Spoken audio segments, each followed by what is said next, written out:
बिस्मिल्लाहिर्रहमानिर्रहीम। Welcome to खाना ख़जाना with Safiya. मेरी यूट्यूब फैमिली को अस्सलामुअलैकुम।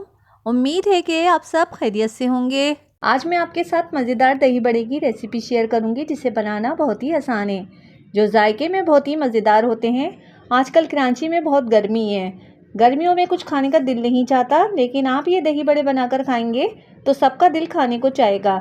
तो फिर चलते हैं हम रेसिपी की तरफ, जिसके लिए हमें चाहिए हाफ़ के-जी दही, छना हुआ बेसन 1 पाव, ज़ीरा 1.5 खाने का चम्मच, साबुत लाल मिर्च 10 अदद, लहसुन के जवे 4 अदद, खाने का सोडा 1/4 चाय का चम्मच, नमक हस्बे ज़रूरत, तड़के के लिए साबुत लाल मिर्च 4 अदद, राई दाना आधा चाय का चम्मच, थोड़ा सा हरा धनिया चॉप हुआ हुआ, थोड़ा सा पुदीना चॉप हुआ हुआ, थोड़े से करी पत्ते। सबसे पहले मिर्ची, लहसुन, आधा ज़ीरा, नमक ऐड करके इसकी हम चटनी तैयार कर लेंगे। आप चाहें तो ब्लेंडर मशीन में भी चटनी बना सकते हैं, लेकिन इसमें जायका अच्छा आएगा, इसलिए मैंने इमाम दस्ते में चटनी पीसी है। चटपटी चटनी तैयार हो गई है। बेसन हमने पहले ही छान लिया था। इसमें थोड़ी सी पिसी हुई लाल मिर्च, 1 चुटकी अजवाइन, नमक और खाने का सोडा ऐड कर देंगे और मिक्स कर लेंगे। अब थोड़ा थोड़ा पानी ऐड करके बेसन को अच्छी तरह घोल लेंगे।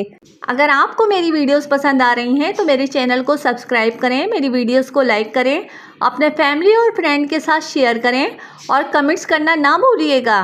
आप लोग मेरी वीडियोस तो देखते हैं, लेकिन सब्सक्राइब करना भूल जाते हैं। तो चलें फिर जल्दी से सब्सक्राइब करें और मेरी आने वाली वीडियोस के नोटिफिकेशन के लिए बेल आइकन को दबाना नहीं भूलिएगा। अच्छे पकोड़े बनाने के लिए बेसन को हाथ से अच्छी तरह फेंटना होता है। 1 पाव बेसन में तकरीबन 1 गिलास पानी ऐड किया है। बेसन का बैटर इतना थिक होना चाहिए। अब इसे 20 मिनट के लिए रख देंगे। 20 मिनट बाद कुकिंग ऑयल हमने गर्म कर लिया है, इसे आप मीडियम फ्लेम पर कर देंगे। बैटर को हाथ से मिक्स करके पकोड़े बना लेंगे।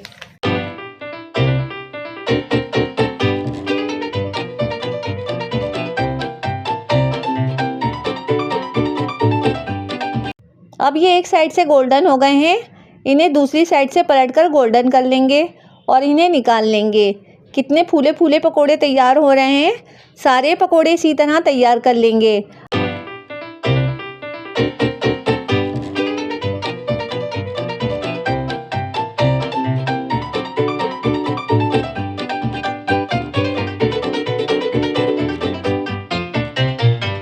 अब इन्हें एक बोल के अंदर टेप वाटर में 15 मिनट के लिए भिगो देंगे।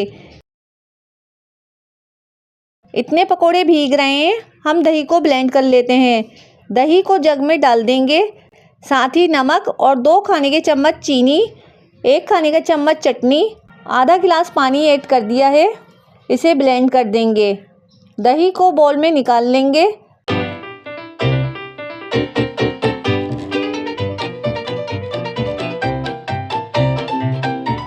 दस मिनट बाद पकोड़ों को पलट देंगे ताकि अच्छी तरह नरम हो जाएं। 15 मिनट बाद पकोड़ों को हाथ से प्रेस करके निकाल लेंगे। अब इन्हें दही में ऐड कर देंगे और ऊपर नीचे कर देंगे। बोल छोटा है, इसलिए मैंने बड़े बोल में दही बड़े ट्रांसफ़र कर दिए हैं। अब पैन में जो पकोड़ों का बचा हुआ कुकिंग ऑयल था, उसमें से हमने थोड़ा अलग बर्तन में कर दिया है। बाकी के कुकिंग ऑयल को गरम करके राई दाना कड़कड़ा लेंगे। अब ज़ीरा ऐड कर देंगे। ज़ीरा गोल्डन हो चुका है। साबुत लाल मिर्च, हरा धनिया, पुदीना, कड़ी पत्ते ऐड कर देंगे और हल्का सा फ्राई करके दही बड़ों पर तड़का लगा देंगे। देखें, देखने में कितने खूबसूरत हैं, जायके में भी इतने मज़ेदार हैं। सुभान अल्लाह, बहुत टेस्टी हैं।